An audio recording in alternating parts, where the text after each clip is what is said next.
All righty. Good afternoon, everyone. It is 12:01. We will go ahead and get started today.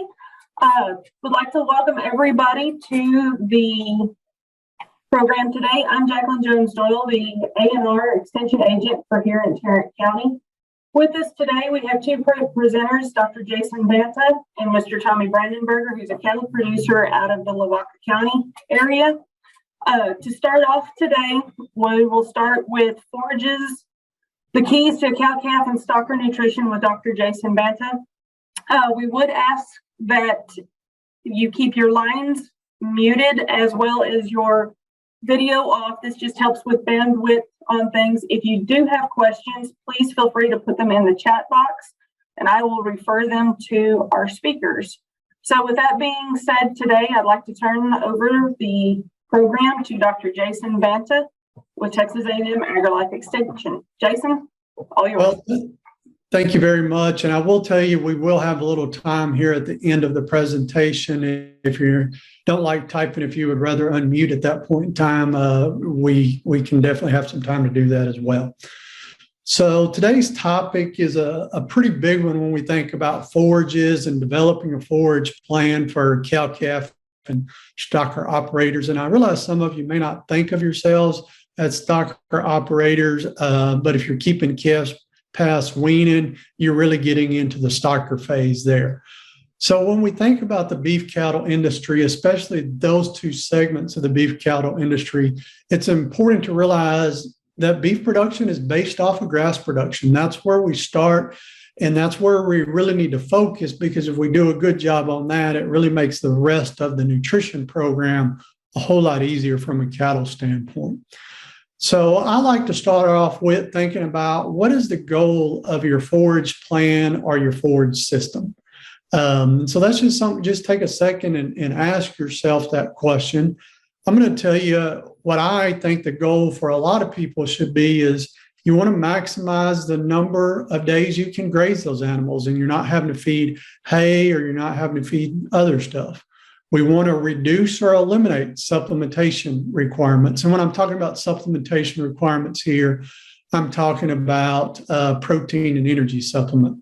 We want to make sure we keep those cows in good body condition so that we can wean at least 85% or higher calf crop. And what I mean by that is, if we took 100 cows and exposed those to the bulls, hopefully we're going to get 93% of those cows pregnant, but then we're going to lose some calves between that point and weaning.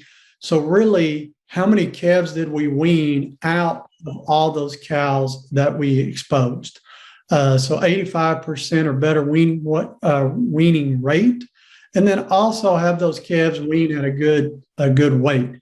And that's one of the things when we think about maximizing those grazing days, some people just get so focused on that, they lose the sight of making sure they have quality grazing, and we want to maximize the number of quality grazing days.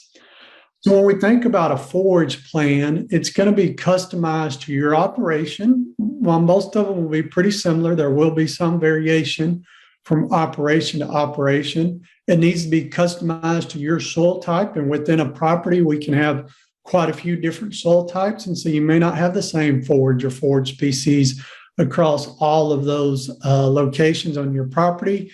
And then based on the resources you have in place.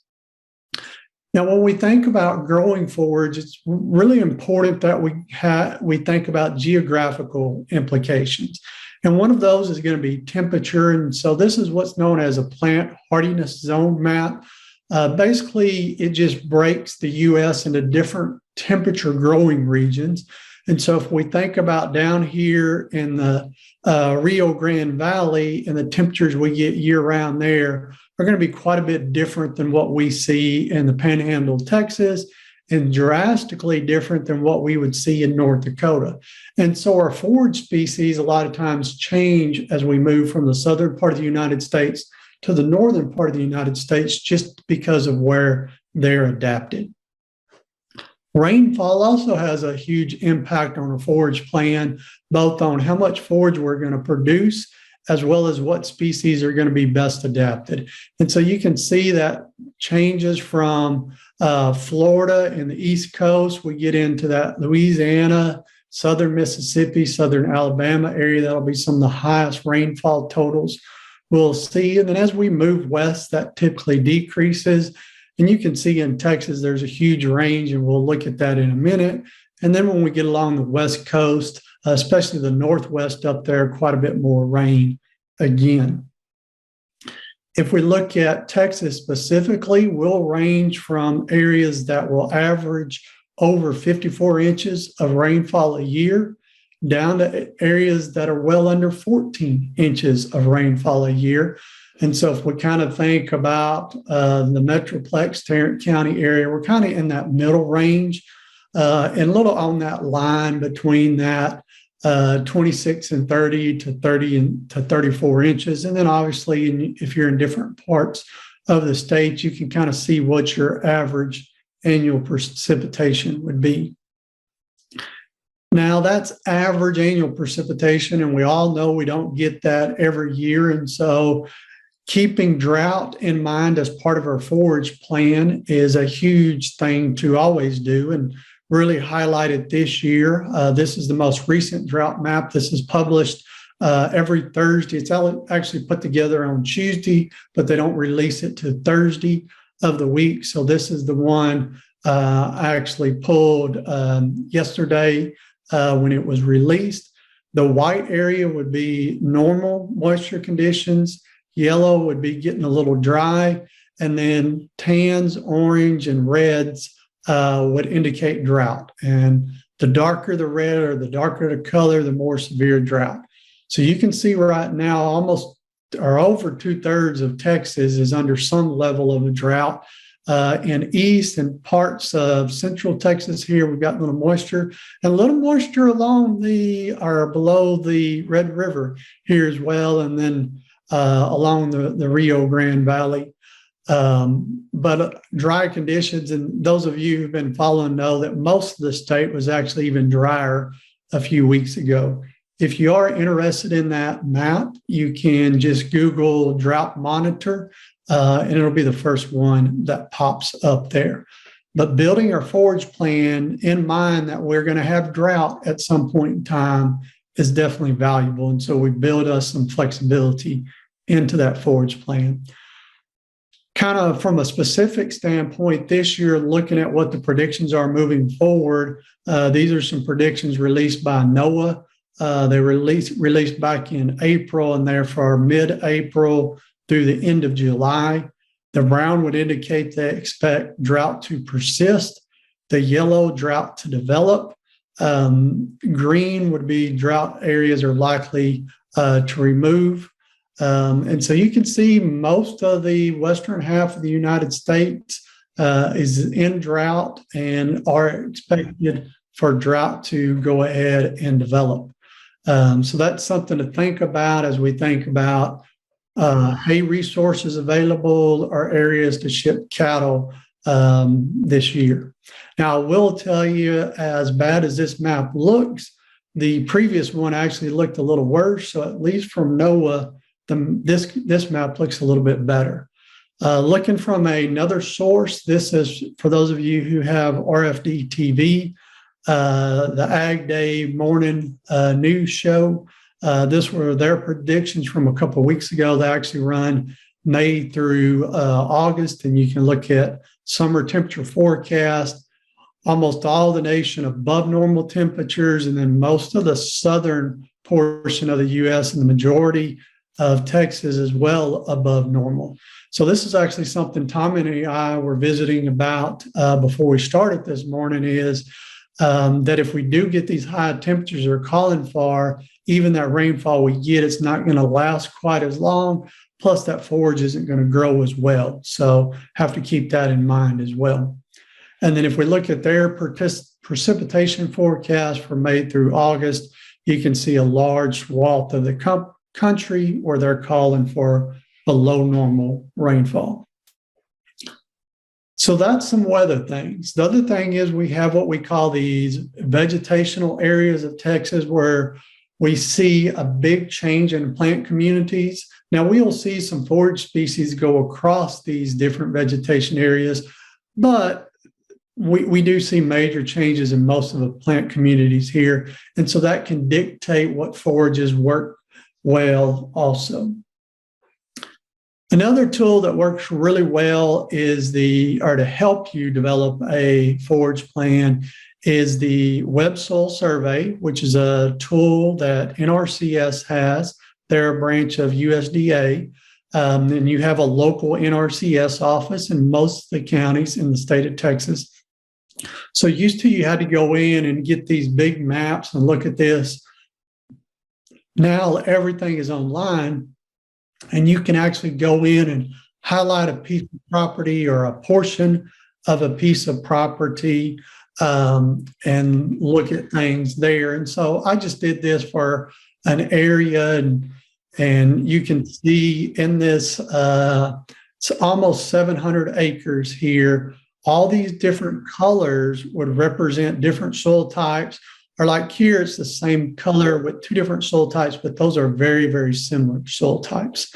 And then within these soil types, they'll give you an estimate of vegetative production.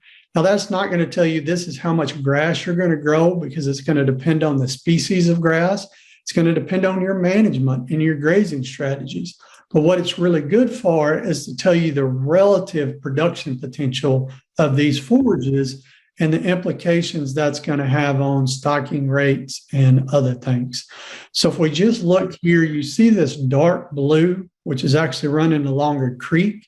That's the most productive soil type in this area that I've highlighted here, and an estimate a little under 7,200 pounds of forage production.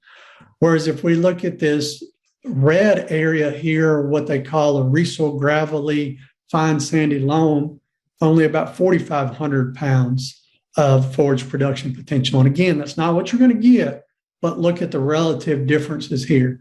So if your property had a whole lot more of this lower productive soil compared to the more productive soil, that's really going to change your forage plan in relation to your stocking rates for the property.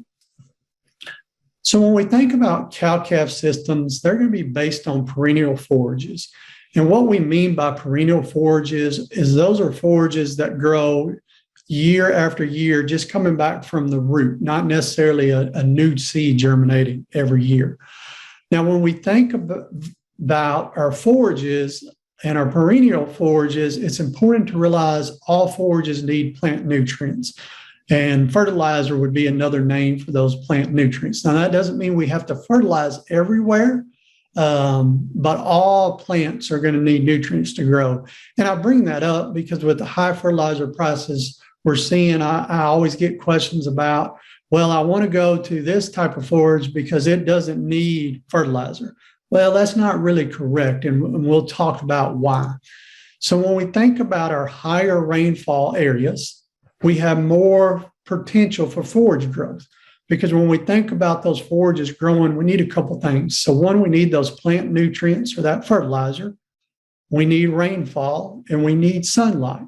And so a lot of times rainfall can become the first thing that limits our forage production, especially when we're in those lower rainfall areas. When we're in higher rainfall areas, from a rain standpoint, we have more potential for forage growth. But when we think about those soils in those higher rainfall areas, they tend to be lower in organic matter, and they tend to have less holding capacity, less inherent fertility. And so the thing that often becomes the first limiter for forage production in the high rainfall areas is plant nutrients. And so we can add fertilizer to get more growth out of those forages. In contrast, when we look at lower rainfall areas, those soils tend to have a higher organic matter. That organic matter holds plant nutrients, and as it breaks down, it releases those plant nutrients. And so a lot of times in those situations, there's enough nutrition in the soil for the plant to let it grow to the potential of the rainfall. Okay. So it's not that those species don't need fertilizer. It's just that there's enough plant nutrient already in the soil based on the amount of rainfall that occurs. So all plants need nutrients. It's just how much we add. And a lot of that is impacted based on rainfall and how it can limit growth potential. So when we think about these perennial forages, I'm going to break them into two groups: our native warm season perennial forages. And when I say native, that would be native to the United States. And this is a term that kind of throws some people off, because I always hear people tell me, well, they have forage XY, they have native forage XYZ. And actually the forage they're talking about is an introduced forage. So we'll talk about some true native forages here in a minute. And what we mean by warm season forage is those are forages that grow during the warm portion of the year. So when we look at native warm season perennial forages, and depending on where you're located, you may or may not have any of these, as we kind of think about I-35 being a rough divider in the state. As we move east and further east, you're less likely to see any of these native forages. As we move west, we're more likely to see them. And depending on the rainfall will depend which of these native forages we see. So some of those examples would be things like eastern gamma grass, higher rainfall area, switchgrass, big blue stem, Indian grass, and little blue stem. And I have these three together because often we'll see these together, whereas these others we don't always see with these. But all these would be in our higher rainfall areas.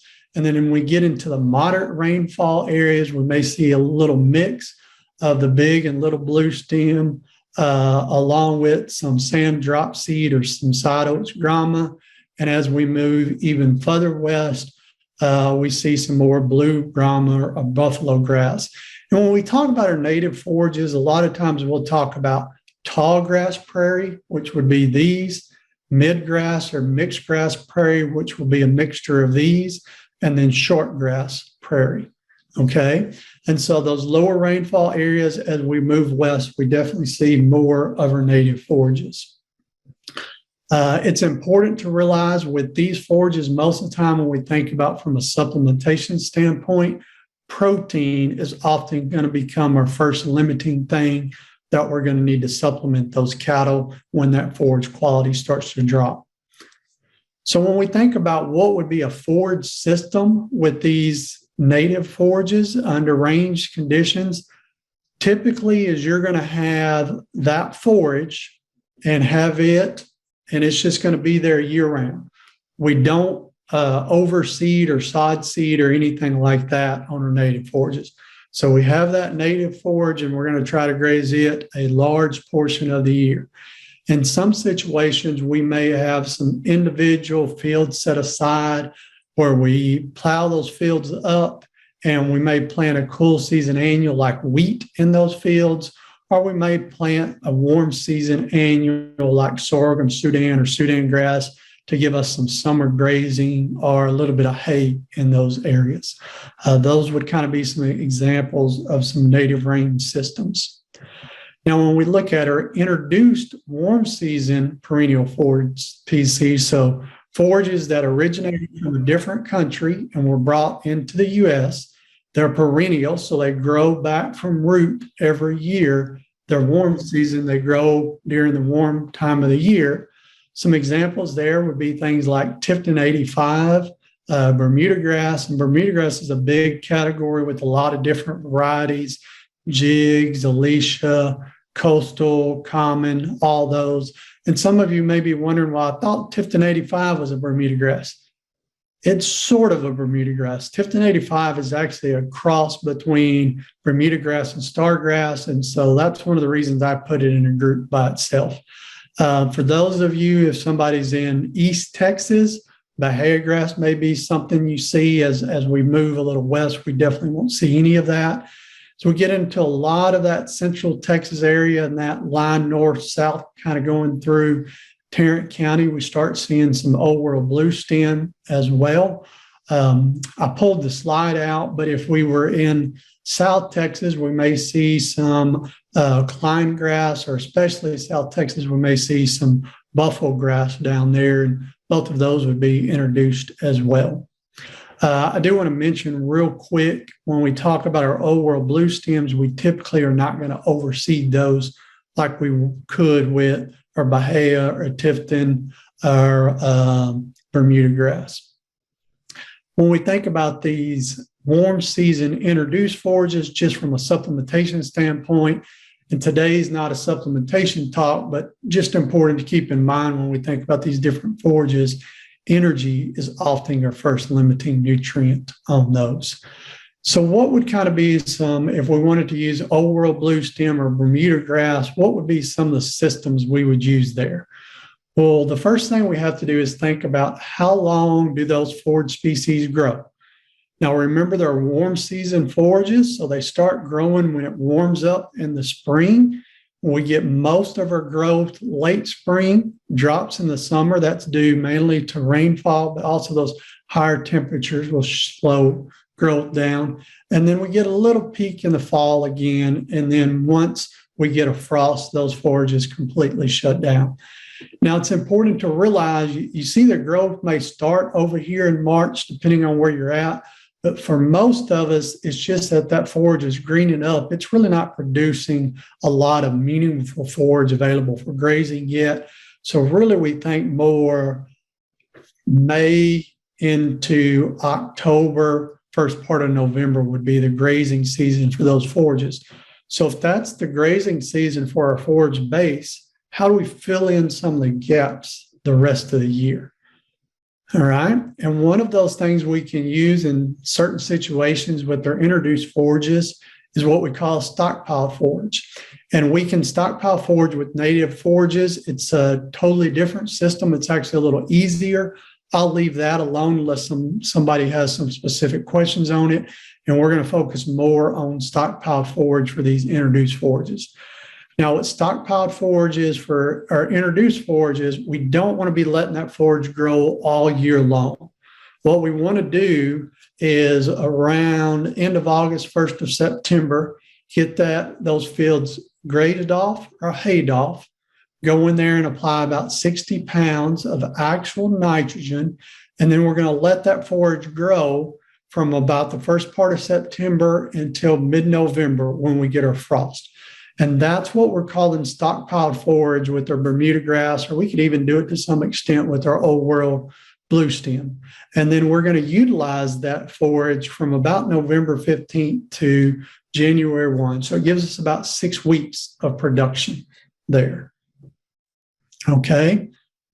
Another thing we can do to help fill in the gaps for that forage system is hay.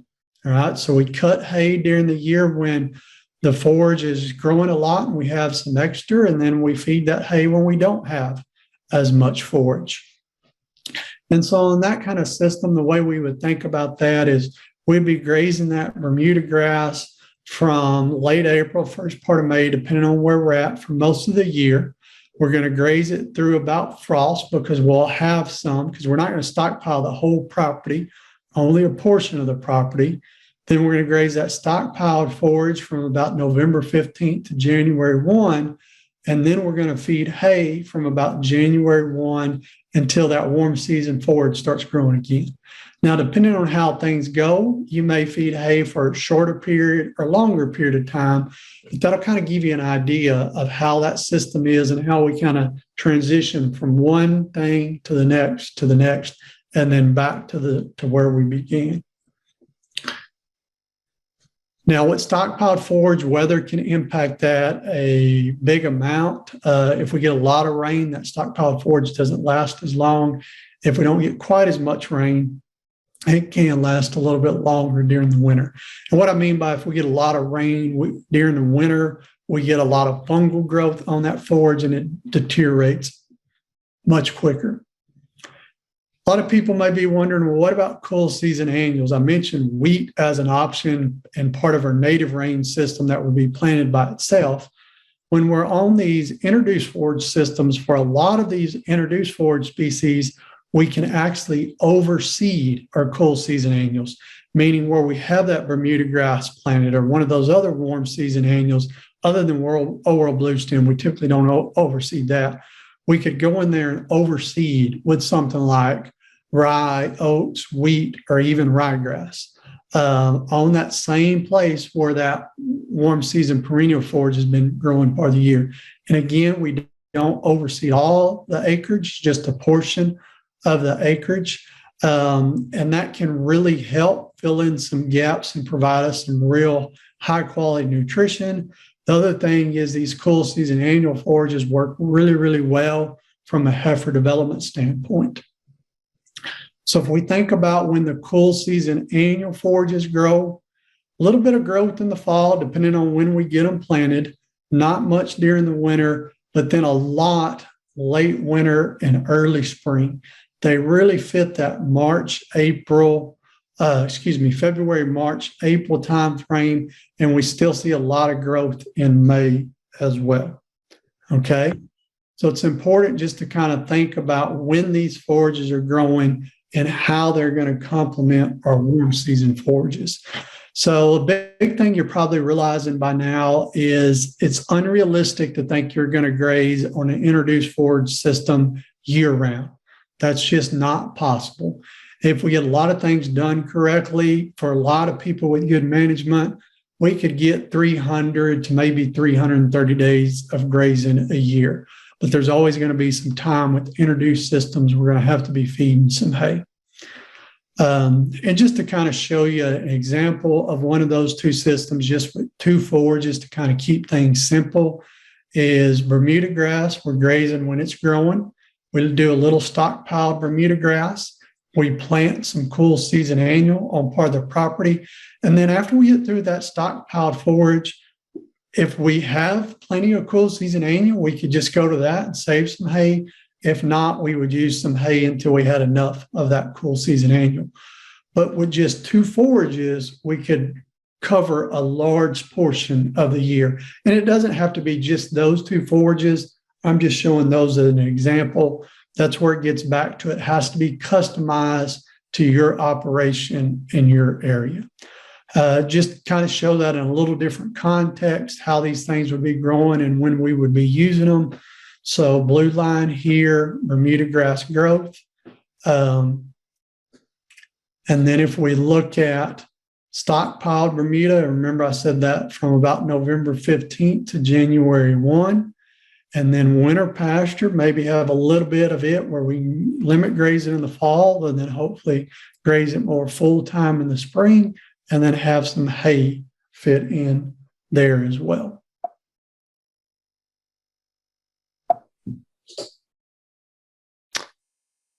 Now, there are some things we have to keep in mind, whether it's overseeded or if it's just a separate pasture we planted with the cool season annual, is that if we're grazing them with pairs, we can graze all we want as long as there's enough forage production. If we're grazing them with females in the last third of gestation, that last trimester, we really want to only limit graze and then feed hay or some other kind of forage the rest of the time. And what I mean by limit graze is 2 hours a day. That forage is so high in energy and protein that if we let those pregnant cows on there in late gestation, they can actually really increase birth weight of those calves and get into some issues there. So a question came in on chat is that, would you be able to get a copy of this presentation? Absolutely. If you will email me or email Jacqueline, I'll put a PDF copy of these together and we can share those that way if you'd like them. So I'll send it to Jacqueline and you can email her or you can email me directly, whatever works best.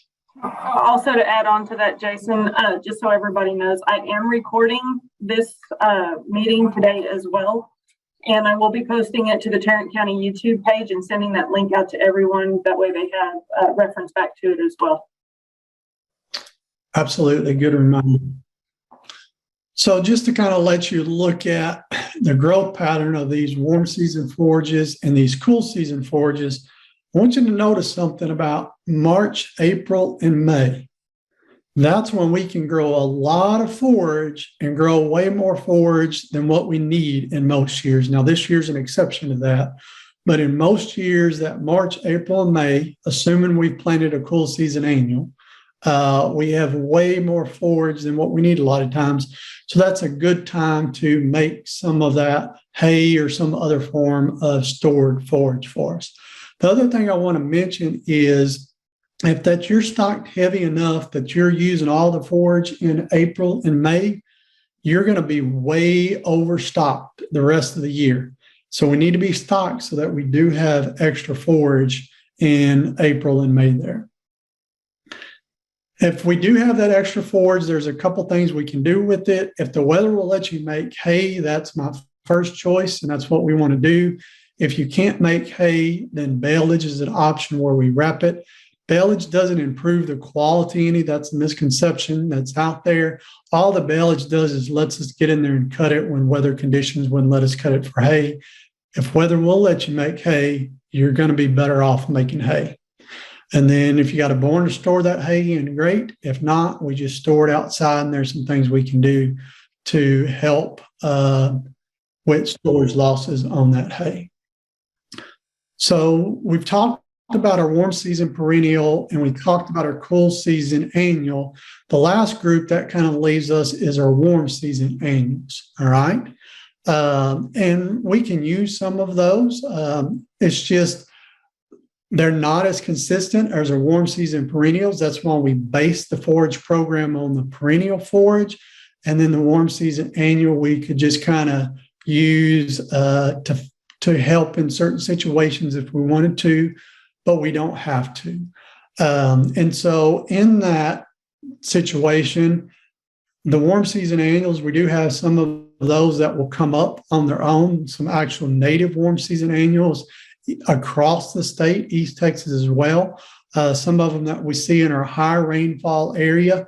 If you're not overgrazed, if you're overstocked, you won't ever see these because you got cattle grazing first. But things like broadleaf signal grass, which is what I have in the picture here, Texas panicum would be two examples of our annual natives. The other thing you could do if you wanted to have some areas where you planted some warm season annuals like sorghum, Sudan grass, or something like that, you could plant that during the summer. And then in that same area, you could come back and plant your cool season annual as well. This is just showing if we were more in a native rain system. This is a picture from Amarillo up around the Bushland Research Station up there.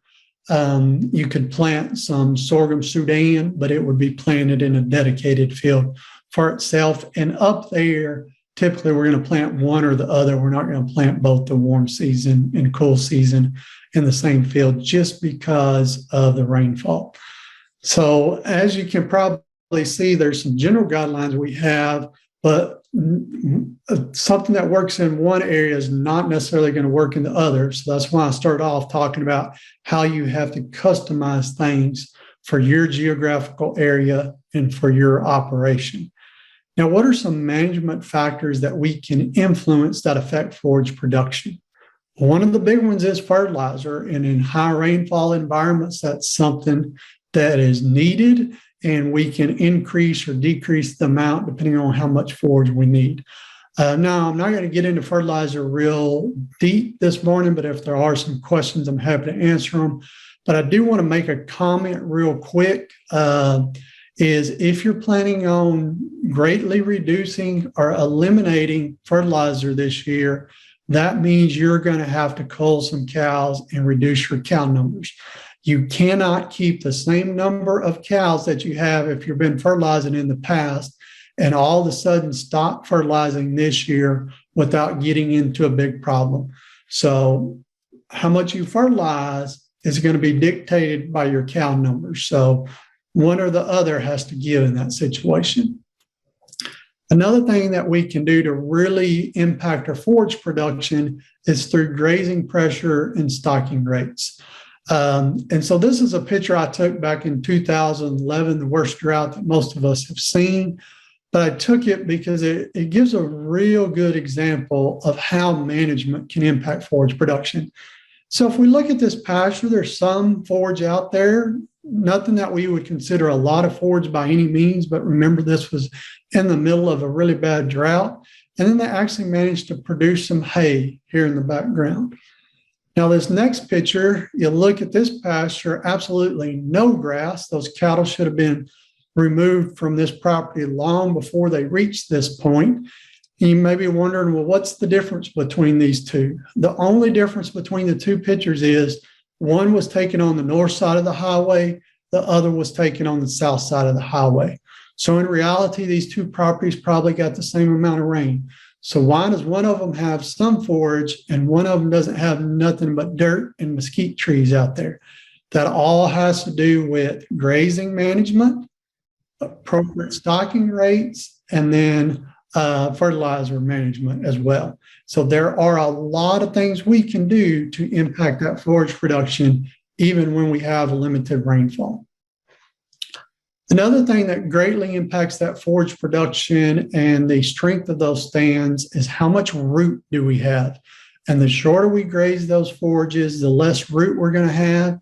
And so if we get into dry conditions, if we just think about this one on the left, how much soil can it explore to try to get some moisture and nutrients versus these on the right with that root mass? So if you see something like this, think about a small root mass.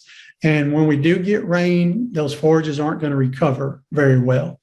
Still have grazed too short and not left enough stubble height. And what I mean by stubble height is just how tall the grass is, but a little bit better than the previous slide. If we look at this, again, we're getting into a more desirable area. Expect quite a bit more root growth and root development in that situation. And then here, we've really left plenty of stubble in there. We're not overgrazing. And so we get a tremendous amount of root development under that plant that even if we do get dry, we can explore, get more moisture out of the soil. And when it rains, we're going to get a whole lot more regrowth. The other thing when we think about that grazing pressure is it's important for all of them, but as far as how quickly those forages can recover, our introduced forages can recover much more quickly than our native forages. Our native forages, if we overgraze them, it can take a long, long time for them to recover. Just quickly, when we think about rotation, that's something you hear a lot of people talk about. Rotation is a valuable thing for all operations because it can give us some flexibility on our grazing management and from a hay production standpoint, or from a cool season annual planning standpoint, but it is not a silver bullet by any means. I see people make these claims in articles and elsewhere that if you'll go to this type of rotational grazing, you can double or triple your stocking rate. Absolutely not, okay? What rotation will let us do is it may help increase that stocking rate just slightly. When I say slightly, I'm talking 5, maybe 10%. And if you're doing it to try to increase stocking rate, you're probably going to hurt cattle performance. So rotation can be valuable, but it's not a magic bullet by any means. You don't have to make it overly complicated. Let's just say you had 100 acres. If you could break that up into 3 to 5 pastures that you could rotate through. So let's just say you had 4 pastures and you rotated once a week. That would work just fine in that situation. In a native forage situation, we may extend that just a little bit, but don't have to go overboard here. We can keep those rotation programs simple. So when we look at stocking strategies and factors, a big thing is stocking rate, and realize it's a moving target depending on our forage production and those kind of things.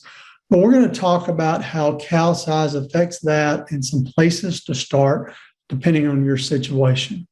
So how many acres do we need per cow-calf pair? And I will tell you, I'll get a whole range of answers anytime I ask that question. And I will tell you, we do not have anywhere in Texas where we can run a cow-calf pair to 1 acre. In fact, when we look at the United States, we only have I actually was asked to give a presentation on this several years ago. So I contacted all my colleagues across the Southeast and I said, tell me kind of across your state, your different areas and what the stocking rates would be in those areas. And only one colleague came back that had a small area in a very specific part of Georgia where they could run 1 acre per cow-calf pair. I will tell you, in the higher rainfall areas of Texas, we're typically looking at least 2 acres with a good amount of fertilizer per cow-calf pair, and then it goes up from there.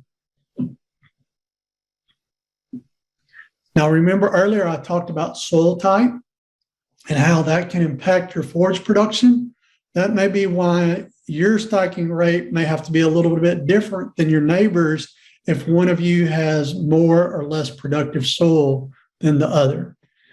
So just some general intake guidelines as far as how much cows will eat of a more moderate quality forage is dry cows that are gestating, meaning they're pregnant, they have a calf inside of them. They'll eat about 1.8 to 2% of their body weight on a dry matter basis. A lactating cow is going to eat about 2.3 to 2.5% of her body weight, and then that calf eat just a little bit early on and a little bit more later. But that's specifically for the cows. So those lactating cows do eat more than the dry cows. If we kind of think about how much would that cow eat throughout the year, kind of a rough estimate we could use is across when she's going to be dry and when she's going to be lactating. Assume those cows are going to consume about 2.25% of body weight across the year. So just to keep the math simple to start off with, if we think about 1,000-pound cow, 2.25% of her body weight is 22.5 pounds a day. 365 days a year, we would need at least 8,200 pounds of forage for that cow to consume. Okay. Now, the question is, are we going to let those cows consume everything we produce? Absolutely not. Okay. When we talk about our introduced forages, so Bermuda grass, Bahia grass, old world blue stem, buffalo grass, about 70% would be a reasonable target to let them consume that. So if we're only going to let them consume 70% of what's produced, we have to produce more. So 8,213 pounds divided by 70% tells us for that 1,000-pound cow, just for her, we'd need a little over 11,700 pounds of forage. Okay. So how is cow weight going to affect that? Well, we'll look at an example using Bermuda grass as an example. So that's 70% consumption here. So if I have 1,000-pound cow, talked about what she needs, I went through and made some estimates on what that calf would need. So what's the pair going to eat? If I only let them consume 70%, how much forage do I need to produce? And I would need to produce almost 13,900 pounds of forage. So let's just say I had an estimate that I'm going to produce about 4,500 pounds of forage. Then 4,500 divided into 13,887 would tell me for that cow-calf pair, I would need about 3.1 acres. This would be for a situation where you're in maybe a 30 to 35-inch rainfall and you're putting at least 150 pounds of actual nitrogen per acre. What happens if it's a 1,200-pound cow? Well, now instead of 3.1 acres, because that bigger cow is going to eat more, I need 3.7 acres per cow-calf pair. If it's a 1,400-pound cow, I would need 4.3 acres per cow-calf pair. So really what I want you to take away from this is cow size can have a huge impact on stocking rates for your property. So just going from that 1,000-pound cow to that 1,400-pound cow, we need over an acre more for grazing of that cow-calf pair. And this is one reason a lot of people end up overstocked is they think back about how many cows did granddad run? Well, how big were his cows compared to your cows? The other thing is I will tell you is most people underestimate the weight of their cows by 100 to 200 pounds. If you're not sure, figure those cows in most situations are weighing at least 1,300 to 1,400 pounds, if not more. Okay. Now that's for introduced forage. What if we're further west and we're on some native forage, all right? In that situation, we're only going to let those cows consume 25% of what was produced. And if you've heard the take half, leave half rule, that's a little bit misleading. The half that we're leaving, that includes both what the cow is consuming plus what is wasted. So what gets knocked over or broken off that plant that the cow doesn't consume. So as part of that half that's left, we're only going to consume a portion of that. So of what's overall produced, I only want to consume about 25% of production on those native forages. So again, with our 3 cows, 1,000-pound cow, 1,200, 1,400-pound cow, 3,000 pounds of forage production, decent rainfall on native forages with no nitrogen fertilizer, producing 3,000 pounds of forage production. 1,000-pound cow need just under 13 acres per cow-calf pair, 1,200 a little over 15 and a half, 1,400-pound cow over 18 acres. So look at that difference zone. We need over 5 more acres going from 1,000-pound cow to a 1,400-pound cow.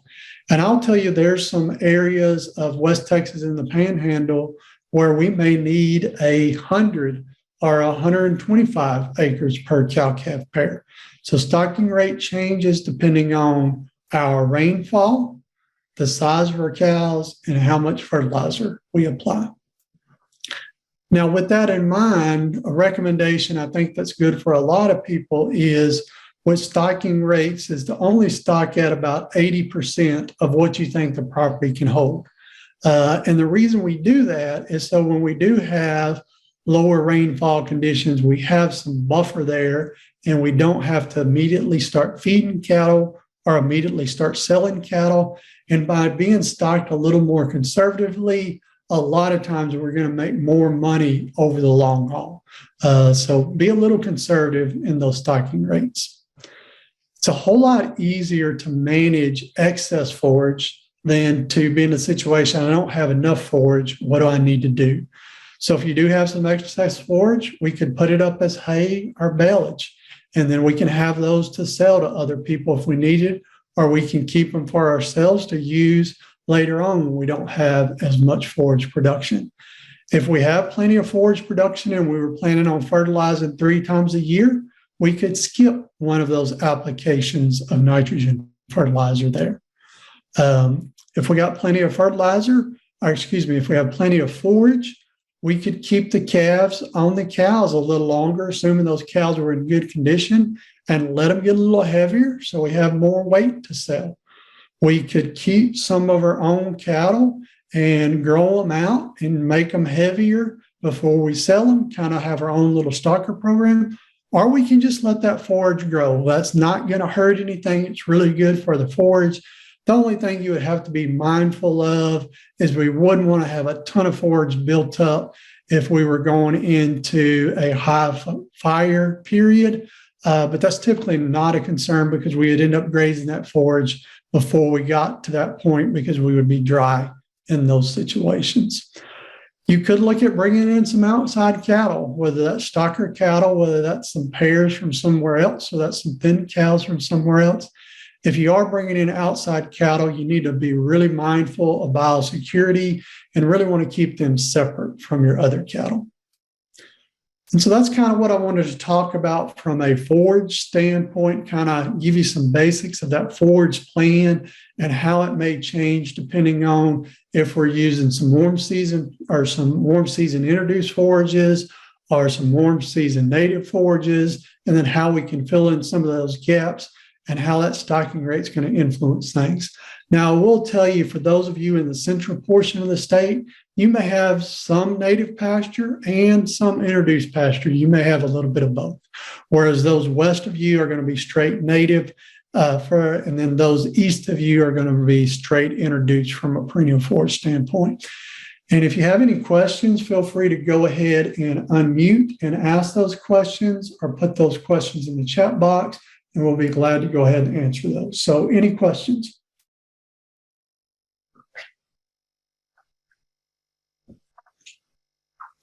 And I would tell you, don't be shy, because if you have a question, I'm sure somebody else has that question as well.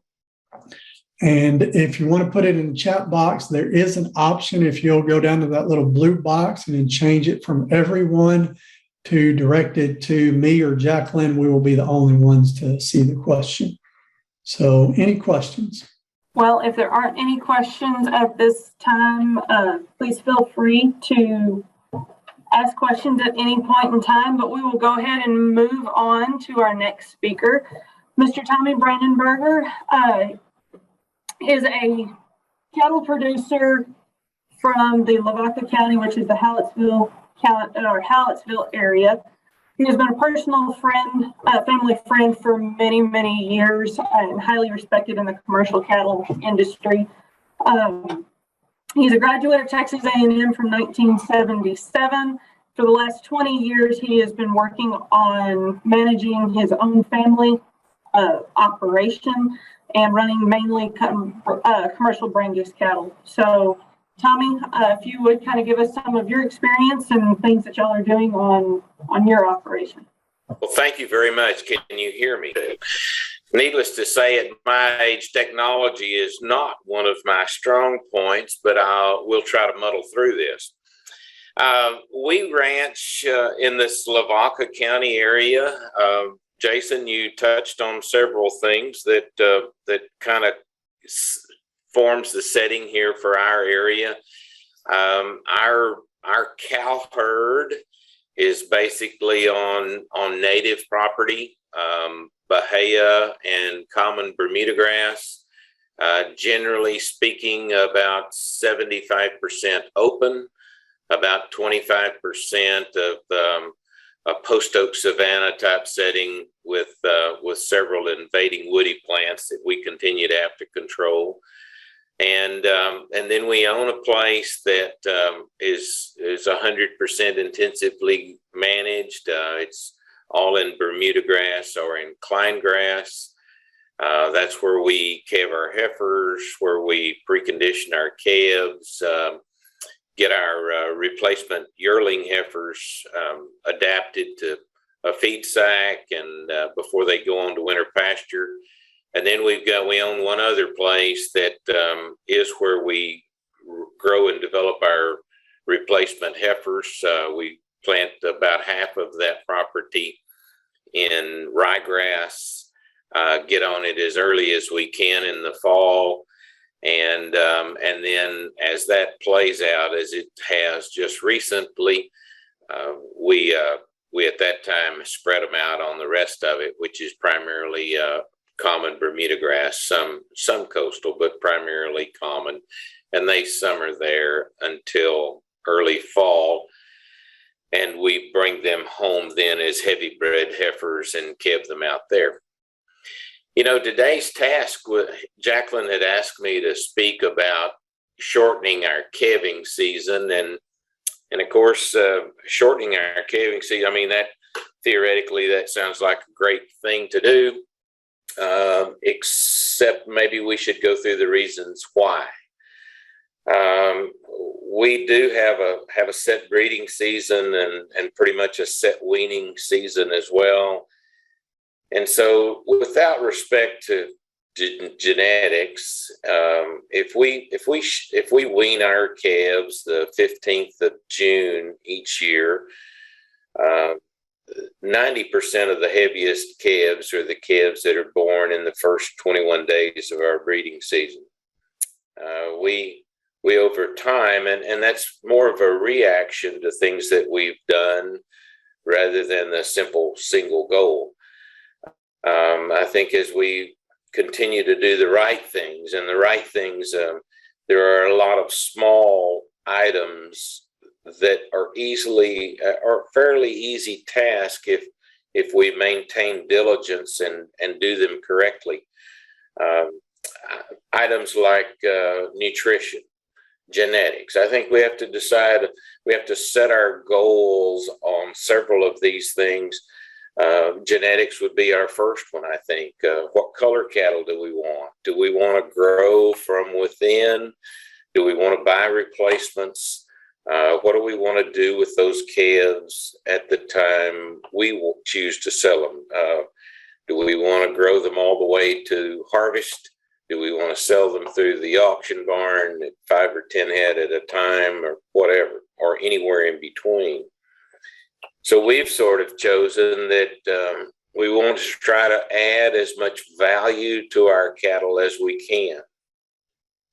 And that seems like an easy statement and a hard task then to follow.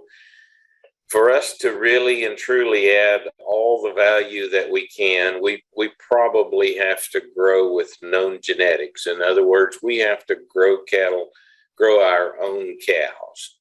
We know what they're made of. We know their genetic potential. They're adapted to our area. And so we started using Brangus crossbred cows in 95 or 94, something like that. And then we have used Brangus type bulls most recently. Initially, we used Charolais bulls and tried to maximize weaning weights. We sold all the calves, but then, of course, without a lot of planning, we then soon discovered that our options for replacement females were pretty limited, and so we changed directions there, and we use sort of some Angus plus Brangus type bulls on our cows, and we don't have a 75 or a 90-day calving season, and I don't even mean to sound like that. Our bulls are out for about 6 months of the year. They do about 80% of their breeding in the first 60 days of the breeding season, but cows that, and we keep records, calving records on every cow that we have. Cows that seem to lose time, we'd still like to maximize. We'd like to identify them and still like to maximize their calf or calf potential. And then those when times are bad, and times are tough right now. And when we begin weaning calves here in another couple of, or about 4 weeks, we will begin going through those cows that we've seen them lose time before, seen them not wean as big a calf. Now's the time to get rid of them, regardless of their age.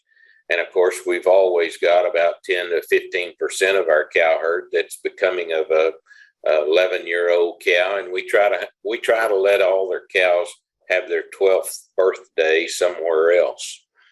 By that time, we've given them an opportunity to raise some nice replacement heifers that hopefully will have greater production potential than their mothers have. But that genetics and color, maybe you just want to run stocker cattle. Maybe you want to run Brahman cows, or maybe you want to run purebred cows, etc. That's one of our first things in our goal setting that I think are very important. What sort of nutritional program? I mean, as Jason said, really we're choosing the combine that's going to harvest our grass when we talk about genetics. You've seen red combines, you've seen green combines, all of them do kind of the same thing, but all of them are a little bit differently, but they're all doing one thing, and that is harvesting the forage that we produce. Without forage, the dry lotting cow-calf situation just doesn't work. And so we have to make sure and have to guarantee ourselves that we have plenty of forage. To do that, you bet. I would say that we run probably 3/4 of the cattle that we could potentially run in a normal or wetter than normal year. This year, we still have adequate forage. We're not suffering there at all. We are suffering from a standpoint of hay production, but we can buy hay most all the time, but we can't buy a cow herd. So we've got to save the forage that we have for the cow herd. And we are setting ourselves up by both lowering our cow numbers and purchasing some additional available hay, so that if it does in fact rain in the fall, we can make one cutting and supply all the hay needs then that we would have to have for the winter. So nutrition, genetics, a marketing program. When and what do we want to sell from our cow herd? We like to grow our own cows, and so for us to make a decision at weaning time, we shouldn't be so egotistical and think that we know exactly how a 600-pound heifer calf is going to turn out. We keep about twice or a little more than twice the number of heifer calves that, from a phenotypic standpoint, meet minimum standards and actually kind of look pretty good at weaning time. But so we keep those heifers. We run them on winter pasture. We breed those to some little Angus bulls, yearling Angus bulls of a known breeder from a calving standpoint. And we really get those heifers gentle. We don't use a horse to pin our cattle with. We use a feed sack, and that is nice. When we start calving our heifer calves, we breed them to calve too. And whenever we begin keeping heifer calves, we generally will take the first 21 days of calving will more than satisfy our needs from the number of heifer calves that we need as 2-year-olds with calves. And then we go ahead and calve the rest of those cows out. And that's an additional cash stream for us, because then we sell those in a special sale, and they've done quite well. People enjoy having a nice phenotype and a disposition that they can handle the cattle in, and so that's been another cash stream. So the forage production system and the marketing system work hand in hand. We started doing this about 15 or 17 years ago, where we wean and try to add value to our steer calves primarily. So we wean all of our calves. Since these are calves that are basically low risk from an animal health standpoint, we don't purchase any calves. We just wean our own. And so we don't really see the need for a tremendous amount of antibiotics. Every now and then we'll have a calf that gets sick. We try to drown them in vaccines and try to keep the antibiotics totally out of things. So we began selling our calves in an all-natural NHTC, which stands for non-hormonal treated cattle, I believe. We can easily agent source verify the cattle. And so we use that program to enhance their value over the first 8 or 10 years. And then we began seeing advantages paid for GAP cattle. GAP is an acronym for Global Animal Partnership, and it's about humane treatment of livestock and cattle more than anything else. It side by side covers antibiotics or the non-use of them and non-use of hormones in our calves. So we sell what some term in the industry program cattle that do generally sell for more money than the more commodity styled calves. So we try to create that program and try to create those calves, and we down here in our area, we're able to calve cattle in the fall of the year. We have pretty sublime winters, and not like our neighbors to the north of us. And so we can calve cattle. We start calving the end of October, and generally speaking, we end calving about the end of March each year. And so most of those January, February, March calves are kind of stragglers. Mothers are losing a little time. Might be a 3-year-old that's had a hard time getting bred back, something of that nature. But the bulk of our calves all come in November and December and the first few days in January. We wean those calves when they're about 6 months to 8 months old. And we precondition them for 60 to 70 days. The first calf heifers, we wean those calves off their 2-year-olds about 30 days earlier, so they're a little bit younger when we do in fact wean calves. But so anyway, that's what we do. We've been selling our calves on Superior. We sold them private treaty for many years. Felt like we had finally produced a calf that was maybe capable of selling on Superior, and we've gotten along real well the last couple of years. But a good forage production, good marketing program, good animal health, good genetics, good nutrition are all small portions of really reaching our goal of shortening our calving season. We have to have the right kind of cattle. They have to be reproductively efficient. We have to provide for them. We have to provide them a nutritional base of grasses. We do harvest our own hay. We buy some hay every year. But we do what Dr. Banta had talked about in this early spring season. This will be the first time we haven't hooked up to a baler by now. Generally speaking, we've always, when our Bermuda grass at our home place where we do all the preconditioning and stuff, of course, it's faking of calves right now. So it's got a lot of growth potential. The only cattle that we have there now are our first calf heifers that we're fixing to wean calves from before we distribute them in form of replacements in our different native pastures. But we have the opportunity to grow a lot of grass there. We generally fertilize, of course, always control all the weeds, and grow that excess grass, and we harvest that to use. So we do then rest those pastures in the late fall.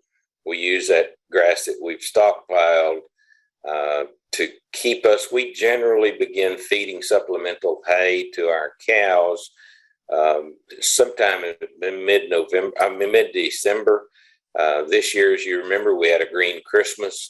We didn't begin feeding any hay until just after the first of the year.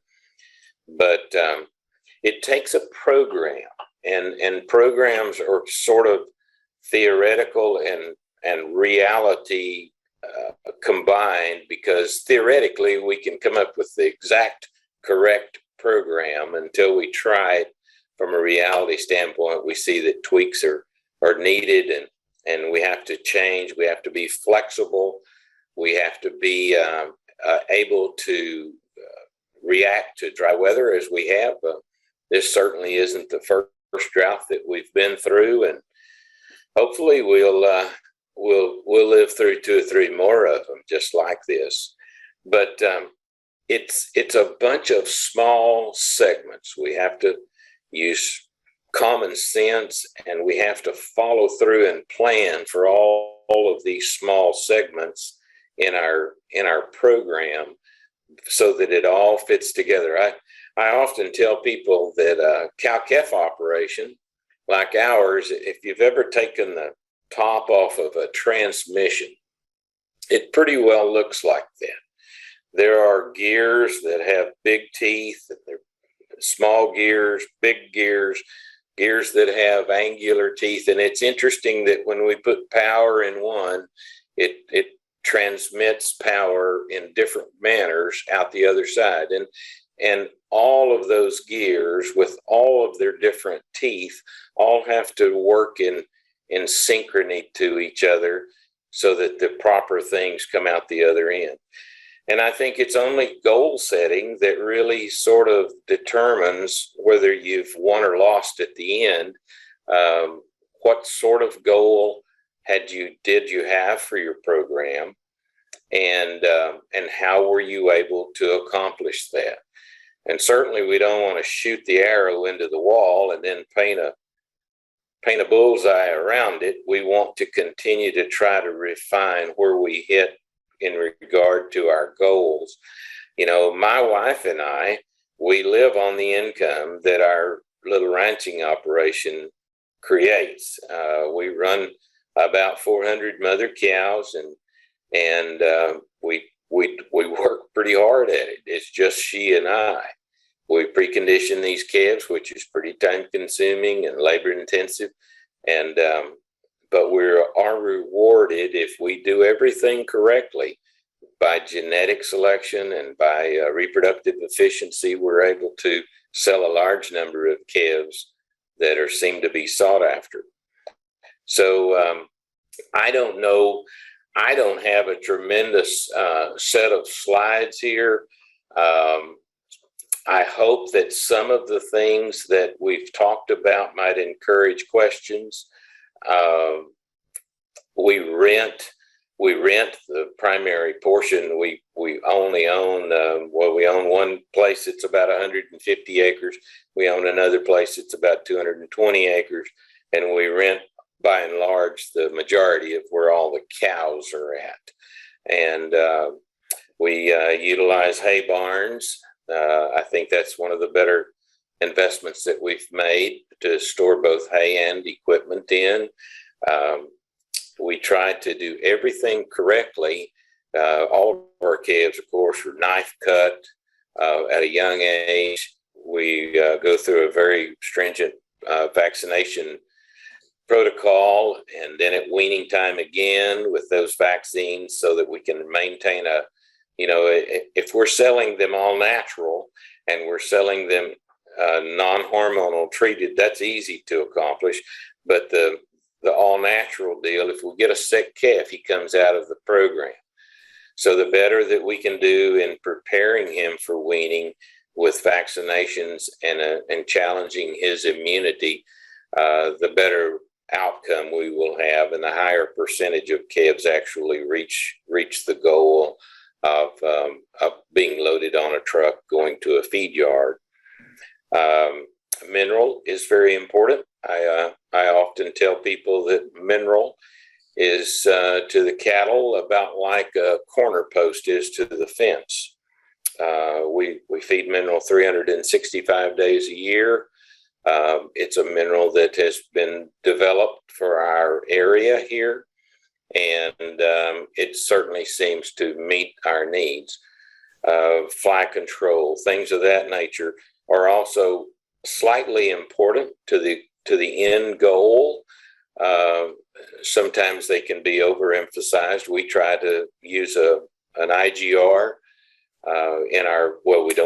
we do use IGR, a methoprene product, in our mineral. And so as long as consumption is good, we have pretty decent fly control. We also see needs in times where we need to do something else. It's often important. I think it's pretty important that cattle relax and graze without the persistent fly problems. Other things that we, as Dr. Banta said earlier, sometimes I think our cows are getting too big. Our cull cows in sort of moderate condition will weigh about 1,200, 1,250. Fatter cows will weigh 1,400. And I nearly think that's too big. So we're continue to try to purchase bulls that have a nice weaning weight, but more of a moderate yearling weight, and so that we don't get our cattle so big that it takes too long for them to reach sexual maturity. Because here again, we're growing our own cows. We want all of them to calve as 2-year-olds. And if we can get them to reach sexual maturity and then still not have so much consumption of feed and grass required in a maintenance only, it'll be easier to get those cattle rebred if their body condition is really nice.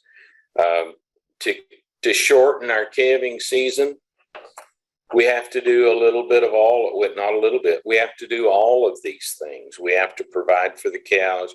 What are you going to do with your open cows? You know, so often that is probably an opportunity for you to really change the direction that your operation is going in. And generally speaking, sentiment and compassion says, oh, well, let's try her one more time. And then lo and behold, she goes dry for that coming season. She doesn't calve. She's nice and fleshy. She calves right up in the front end of the breeding season the next time. And wouldn't you know it, she has one of the most beautiful calves in the operation. And so you retain her. And what did you just do? You just prolonged a reproduction efficiency setting that doesn't lead to improvement. It just keeps you where you are, makes you go backwards. But you know, one thing that a cow's got to do, and that she's got to have a calf on an annual basis, or we can change a lot of things, but she must raise and have a calf annually for you to make any progress at all. We can change the kind, color, and type of bull that we breed her to, but she's got to conceive and raise a 600-pound steer calf or a 550 weight heifer calf every year before we can seem like we make any progress.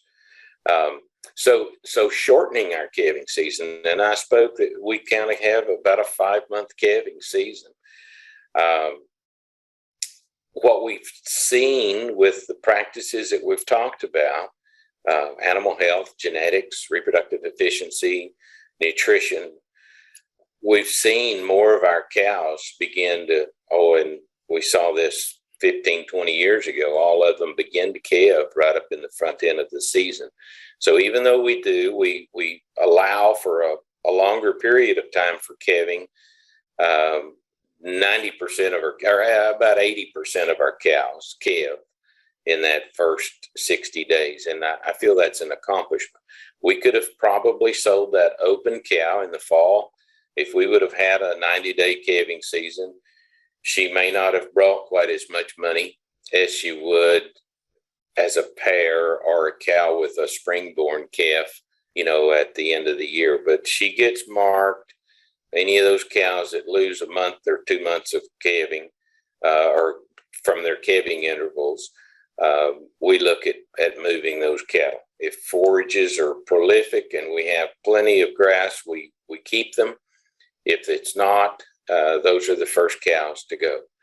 The record keeping, my wife and I, as we check our pastures, we've got a calving date on every cow that's calved, and so that leads us a blueprint of which cows to get rid of, just as we will be doing this year, based on the amount of hay and winter forages that we have. At least we know which cows to cull. You know, sometimes we look at a cow and not really that impressed with her phenotype or maybe even her body condition, but she's been doing it every year. She's been calving every year, and records are the only way we'll know that. And sometimes we have some extremely impressive looking cows, but when you refer to the records, they just don't do it. And so they get bigger and prettier, and we change their address though, because we've just got to have an efficient producing cow. She's got to be acclimated to our area, which we're raising our own, so all of them are. But sometimes these 3-year-olds with their second calf go through a pretty tough time when they're out with the big girls and they're away from our house, so we're not supplementing them quite as well. And that's generally when we will see a cow fail or slow up a lot, you know, from a breeding standpoint and a calving interval. We've only got about 80 days there after calving for that cow to to get rebred and settle. And so we can't stump our toe. We can't save money on winter supplementation at that time if we're expecting a high percentage breed up on the calves. But I don't have too much else. Anyone that might have some questions, I'd be happy to answer any of them. If you put them there in the chat, as Dr. Banta had said, Jacqueline or I will be the only ones that see them. We're close to a lot of you that are on, it sounds like, in the Bastrop area. We are all sharing the same pain for rain, and hopefully it'll come this fall. Otherwise, we'll hold off here for a moment and see if we've got any questions. Otherwise, it's certainly been our privilege. Jacqueline can share our email and mobile phone number if any of you have any personal questions you'd like to ask. Thank you very much for allowing me to be with you today.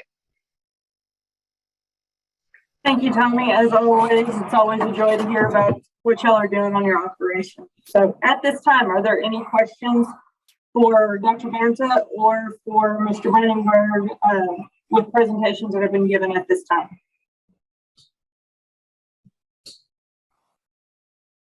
If not, then we will go ahead and continue with today's presentation, and we'll turn it back over to Dr. Banta for herd management and health.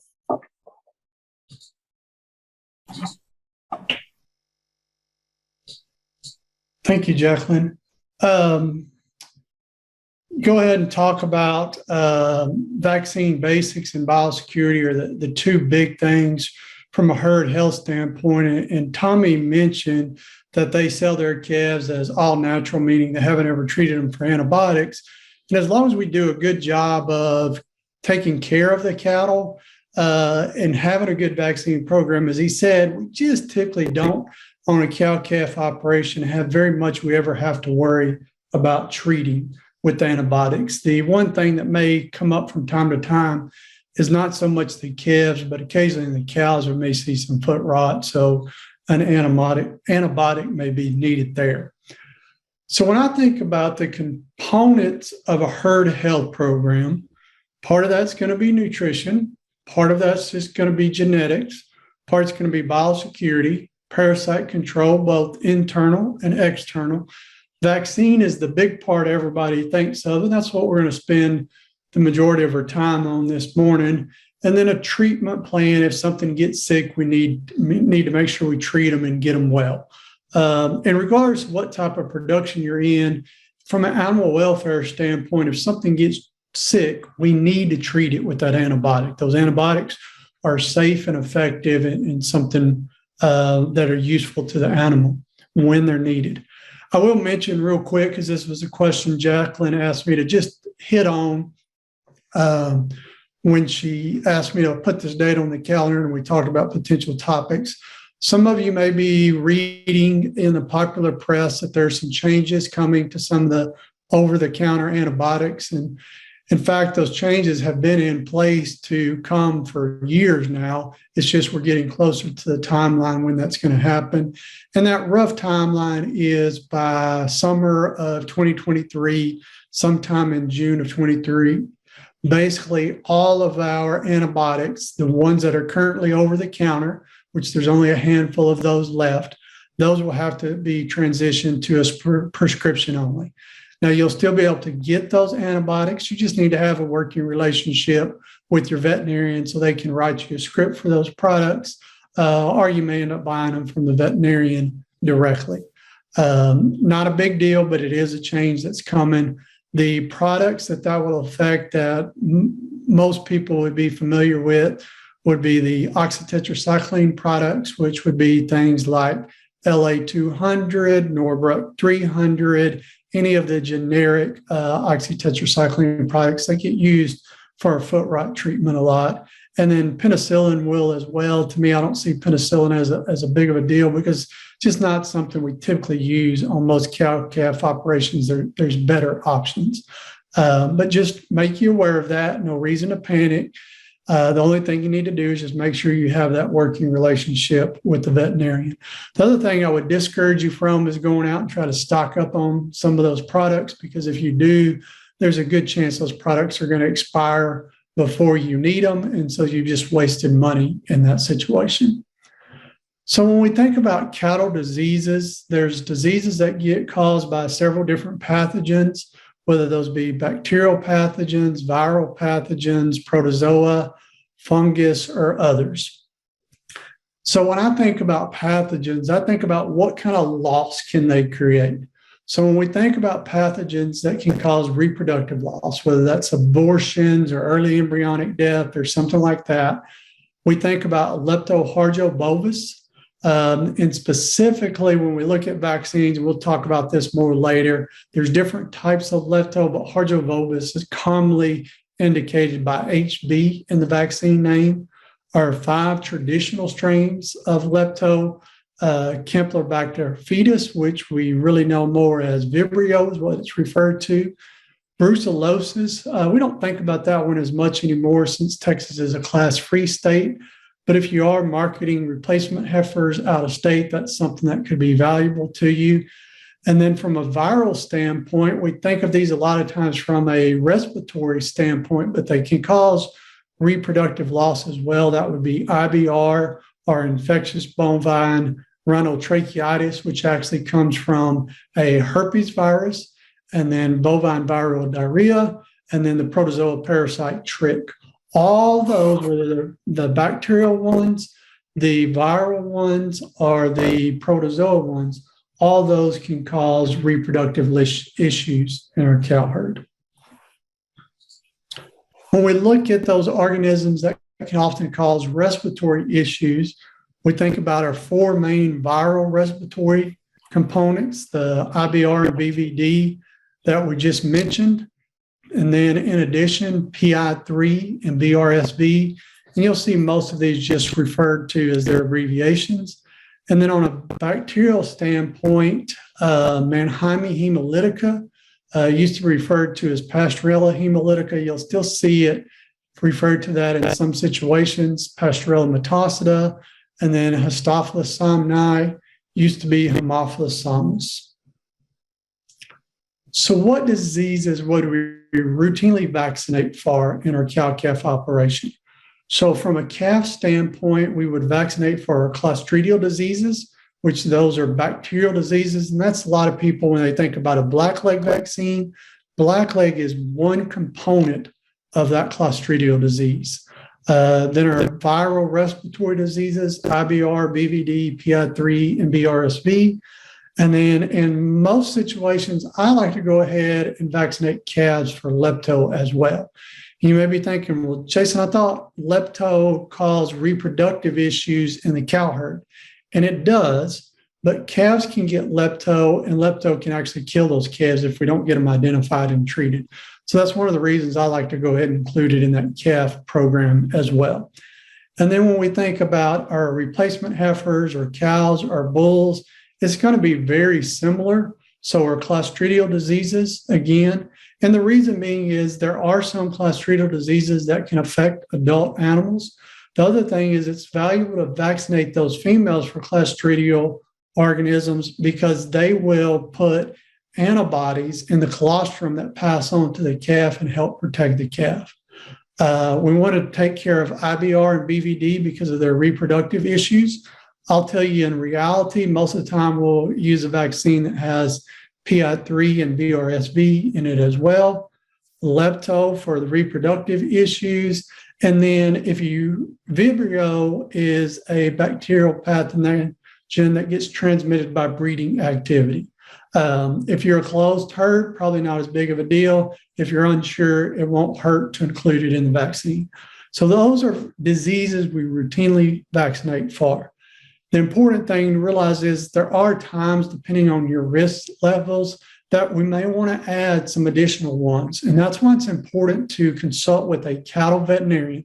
Then that may be a totally different person that works with your dogs or cats, but a cattle veterinarian to make sure we customize that to your operation.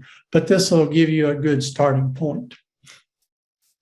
Next thing I want to do is spend a little bit of time talking about vaccine terminology, because I know that terminology can get confusing, but want to give you a better understanding of it. And so you feel a little more comfortable when you're talking to your veterinarian as well. So a lot of times we hear about a 7 or 8 way blackleg vaccine, which is really a 7 or 8 way clostridial vaccine. So what's the difference between the 7 and the 8 way? For most of our products, the difference is going to be a pathogen called Clostridium hemolyticum, or the slang term would be redwater. And we can have issues with that pathogen if we're in low-lying areas that have liver fluke issues. If you're unsure, it doesn't hurt to just go ahead and use the 8 way vaccine. There used to be about a nickel's difference between the 7 way and 8 way vaccine. Have seen some over the last couple of years where the 8 way vaccine was actually a little cheaper than the 7 way. So either one of those would be fine. And then we have from another company, Merck, they have Covexinate versus Calvary 9. Again, both of those are clostridial products. In addition to those typical clostridial organisms we think about, they're going to have tetanus in there as well. So that would be Covexinate and Calvary 9. Now, what's the difference between those two? That's a little different than the rest of them. So both of these have tetanus. Both of them have redwater, okay, or Clostridium hemolyticum. The difference is Calvary 9 has Clostridium sordelia, would be the difference between Covexin 8 and Calvary 9. Now, I mentioned tetanus. Most vaccines don't have tetanus in there. If you do want tetanus, this would be options for you. I will tell you personally, in our operation, I don't vaccinate for tetanus. If you are vaccinating for tetanus, there's some things you need to realize is there's 2 different types of tetanus vaccines. One of them is a toxoid vaccine, which the 2 products we just talked about would be tetanus toxoid vaccines. It's not going to give you immediate protection. It's going to give you longer term protection. And then there's a tetanus antitoxin, which we are actually supplying antitoxin that gets released from the tetanus organism. It provides immediate protection. It's antibodies that basically were given in that situation. So it's not technically a vaccine. It's tying up those toxins. That's something a lot of times if you own horses and the horse gets the cut, that may be a vaccine that the vet gives immediately at that point in time. So just want you to realize there's a difference between a tetanus antitoxin and a tetanus toxoid vaccine. Some other vaccine terminology comes into play with Vibrio and Lepto. So with a lot of the products, if you see L5, that's going to mean they contain the 5 traditional strains of Lepto. If you see L5HB, that's the 5 traditional strains of Lepto plus the Harjo strain. And then if you see VL5HB, Vibrio, 5 traditional strains of Lepto, as well as the Lepto-Harjo. That's important to look at that and pay attention to it when you buy vaccines, because a lot of the vaccines will have the same core name, but then different modifiers on the end. So VirusShield is an example of that. That's a very common vaccine. And you can see there's 11 different versions of VirusShield. So if you talk to your veterinarian and they say, give VirusShield, make sure you pay attention to specifically which one they talk about. So if we look at these, the VirusShield 6, that would just be the viral respiratory. That would be the IBR, the BVD, the PI3, and the BRSV. You say, well, Jason, you only named 4 pathogens there. Why is it called VirusShield 6? The reason it's VirusShield 6 is for one of the pathogens, there's a couple subtypes, okay? And so they're counting those subtypes that they've included. So from a marketing standpoint, does it sound better if you say 4 or 6? Well, 6 is going to sound better to most people. So it's just the subtypes that are getting counted there. And then they have the VirusShield 6 plus the 5 traditional strains of Lepto. VirusShield 6 plus the 5 traditional strains of Lepto and Harjo, or we can get Vibrio and the 5 traditional strains of Lepto, or we can get Vibrio, the 5 traditional strains of Lepto, and the Harjo. So all have the same viral respiratory, But then from the bacterial reproductive pathogens, we have some variation there. And then any of those 5 you can get with Somnus, which is the Haemophilus somni that I talked about earlier. And then they have an additional virus shield product out there. But just want you, it makes it a little easier to understand what all those different terms mean on those vaccine labels. When we think about vaccines, there's some different common types of vaccines. We have what we would call inactivated or killed vaccines is the way we typically think about them. And basically that just means they contain the organism or a portion of that organism, and they've been inactivated so that the organism can't replicate or reproduce in any form or fashion. We have our toxoids, which are created from the inactivated toxins. So tetanus would be an example of that. And then what we have vaccines called live attenuated, or what we typically think about them as modified live. Okay, and that's typically just for our viral vaccines.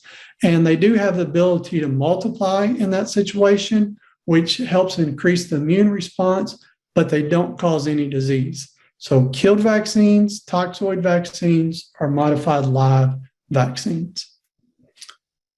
So when we think about killed versus modified live, like I mentioned, we're typically just thinking about that from a viral respiratory standpoint, the IBR, BVD, PI3, and VRSV. The reason I have the IBR and BVD in green there is because if you're using a modified live viral vaccine, we have some restrictions on when and how we use those because of reproductive implications from the modified live IBR and BVD. There's going to be some restrictions for use in breeding animals. Now, I want to make you aware that if it says safe for pregnant cows and it has an asterisk, make sure you read what that asterisk says, because that asterisk is typically going to say safe for pregnant cows if you've given these certain vaccines in this period of time. So you have to be aware of that. If you're unsure, just go with a killed vaccine. A killed vaccine we can use at any point in time, regardless of previous vaccine history. Now, modified live use can change a little bit depending on whether we're talking about the cow herd and breeding animals or we're talking about stocker and feeder cattle. So modified live IBR and BV use in breeding animals, the opinions vary out there. Visit with your veterinarian. I'm going to tell you there does appear to be a growing amount of concern about using those in breeding animals, even according to label directions. There's one really big study out there that showed consistent numerical reproductions and pregnancy rates across multiple herds, even when used according to label directions. I'm going to tell you personally, in our operation for years, I used modified live vaccines in the cow herd. I do not. In the cow herd now, all we use is killed vaccine. A lot of this is also going to depend on the risk level of your herd. If it's a high risk herd, it may still make some sense to use a modified live in the cow herd. If it's a low risk herd, it's likely not going to be worth taking any kind of risk there. Whereas stocker and feeder cattle, we don't have any concerns about reproduction, and the modified live vaccines do tend to be better from preventing sickness in those cattle. We're definitely going to use a modified live in those stocker or feeder cattle. So something that comes up a lot is what would be an example of a vaccine program. So I took 4 of the major companies we have out there and made some example programs. The first ones we're going to look at are using killed viral vaccines. And these examples are just examples, but they're going to cover those diseases that we routinely vaccinate for that I mentioned earlier.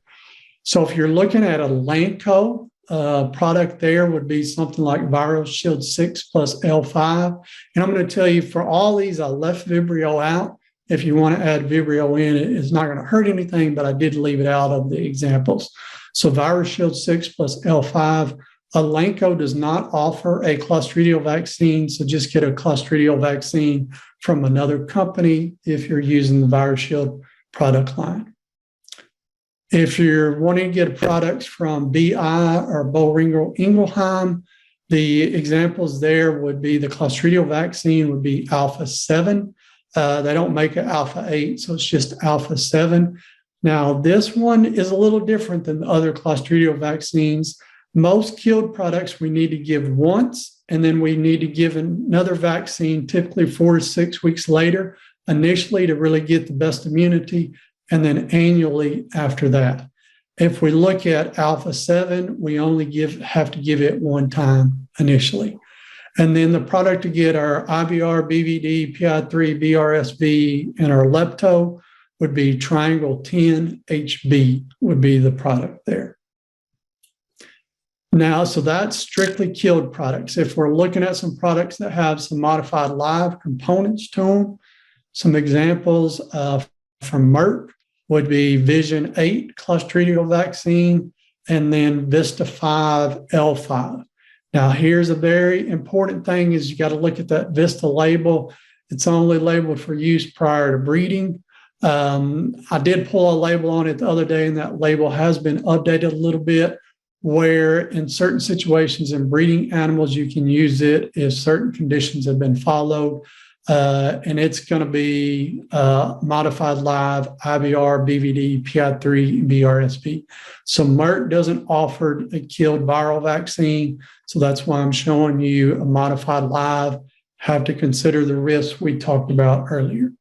If we're looking at Zoetis, we're actually going to end up needing to use 3 products here to get those routine diseases covered. Ultrabac 7 or Ultrabac 8 would be our Clostridial vaccine.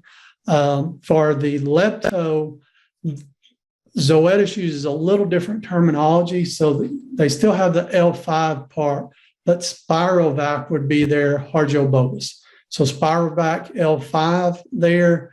And then Cattamaster Gold is for our viral respiratory pathogens.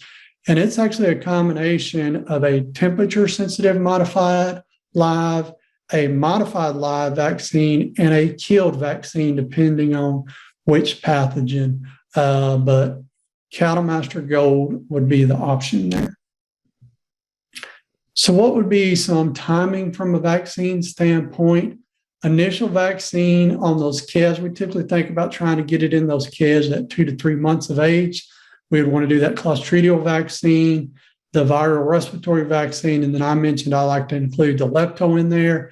And then the booster vaccine, in an ideal world, we would probably do that 4 to 6 weeks after the initial vaccine, depending on label recommendations.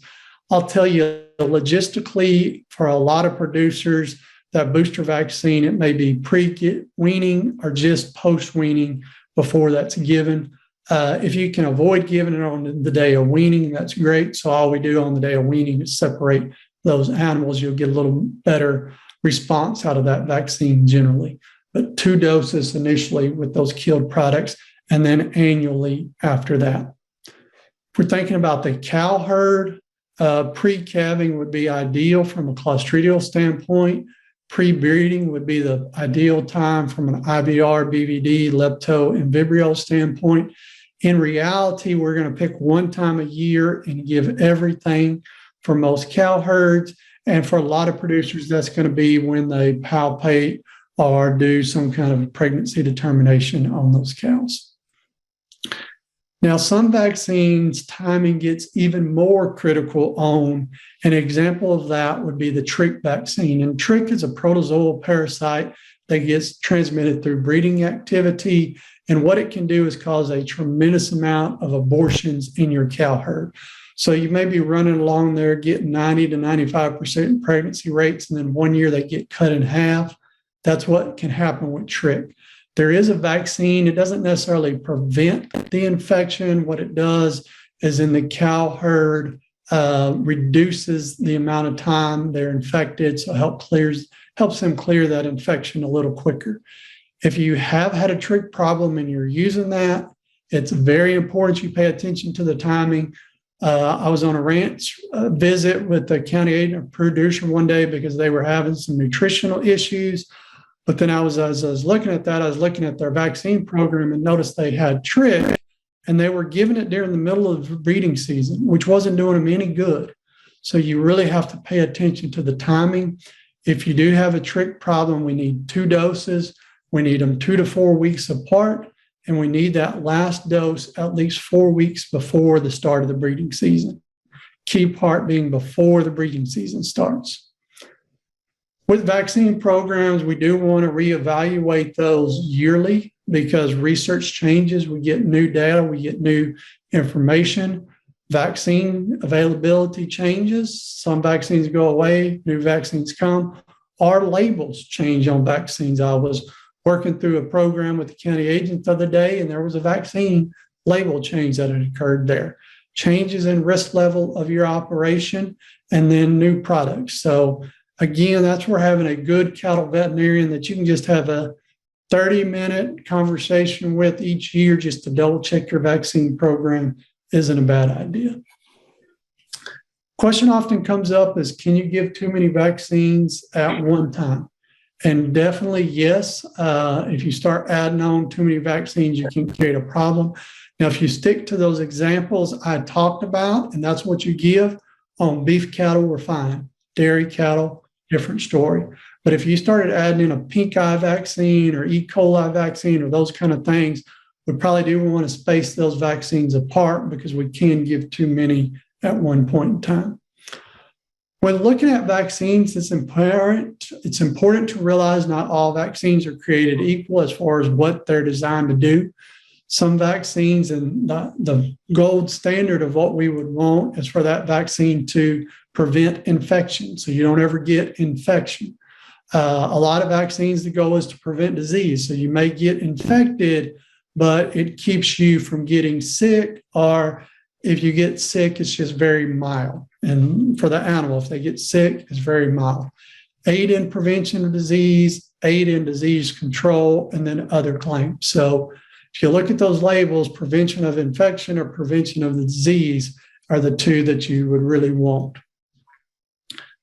From a biosecurity standpoint, when we think about our animals, if you purchase any new animals, you want to isolate those animals for at least 2 to 4 weeks and make sure they don't get sick. If they get sick, then you would want to obviously isolate them for longer than that. When you bring them in, we would want to deworm them and treat them for lice, so we're not introducing that into our herd. And then a big place biosecurity comes into place is trick. So I mentioned with trick, the cows can clear the infection. The bulls, once they get a trick infection, they're done. They can't clear that infection, and there's no approved treatments for trick in cattle. So if a bull gets tricked, basically he becomes a cull bull at that point in time. So having good fences so that neighbor's bull's not getting over there can be good from a biosecurity standpoint. If a neighbor's bull does come over, you probably really want to look at getting that bull tested so you know your risk exposure there. So that's what I wanted to talk about from some vaccine and herd health basics. We'll stop there and see any questions anybody has on vaccines or any other herd health components. Feel free to put those in the chat box or go ahead and unmute and ask.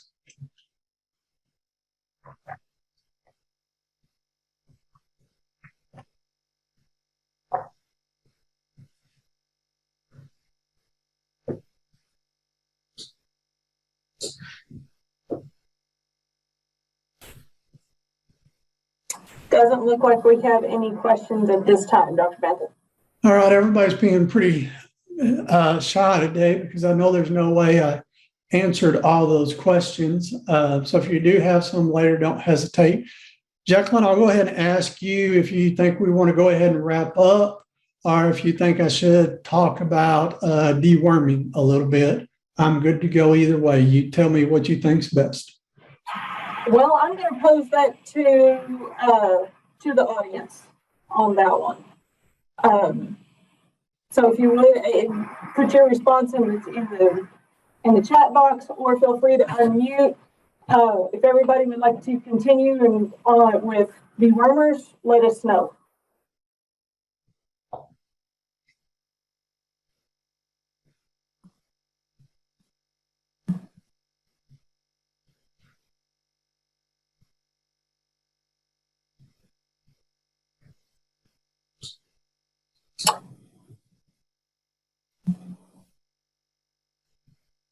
Well, Dr. Banta, I'm not getting any responses on this end. So Yeah, I'm not either. I think everybody's worn out from a long week and maybe ready for the weekend.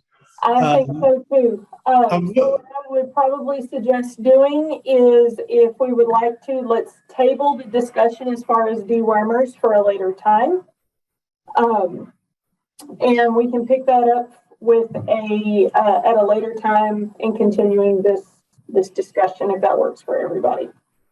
Yeah, I think that's a good idea. And the other thing I would mention, I do have that dewormer talk recorded on another website. And if you would like that, just shoot me an email and be happy to send you the link to that. So Jacqueline, thank y'all for having me today. If you would send me the link for that, and then when I get this meeting posted to the Tarrant County YouTube page and send out the link to everybody, I can include that dewormer presentation with that as well for everybody. Sounds good. Okay. Do thank you, Dr. Banta and Tommy, for being with us today, as well as all of our participants for this first session of the Small Acreage Seminar.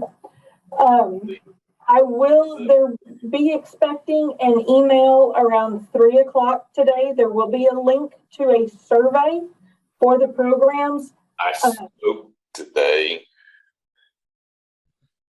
If you would take a few minutes to complete that survey for us. It is AgriLife's goal to bring relevant information to our customers on things, and with y'all completing those surveys, it just helps us to be sure that we are bringing you, our customers, the information that y'all are needing. And it's also something that helps us with our job and making our job easier. So be expecting that at about 3 o'clock this afternoon. If you take a few minutes, it's a quick multiple choice survey on that. So with that being said, Dr. Banta, is there anything that you would like to add to this? Not that I can think of. Well, two quick things. If you do have any questions, don't hesitate to reach out to any of us. The other thing, Jacqueline gave some information on the Tarrant County website, great resource, and I'll send her the link to the presentation I mentioned. The other resource, if you're interested, is beef.tamu.edu is our Extension Animal Science webpage. Has a lot of good resources there as well. Wonderful. Thank you. So be sure to join us next week at 1 o'clock next Friday. We will be continuing our small acreage seminar with our sheep and goat session. So for those of you that have signed up for both sessions, we look forward to seeing you next week. With that being said, have a wonderful weekend. And if you have any questions, please be sure to reach out and we will get you those answers as soon as possible.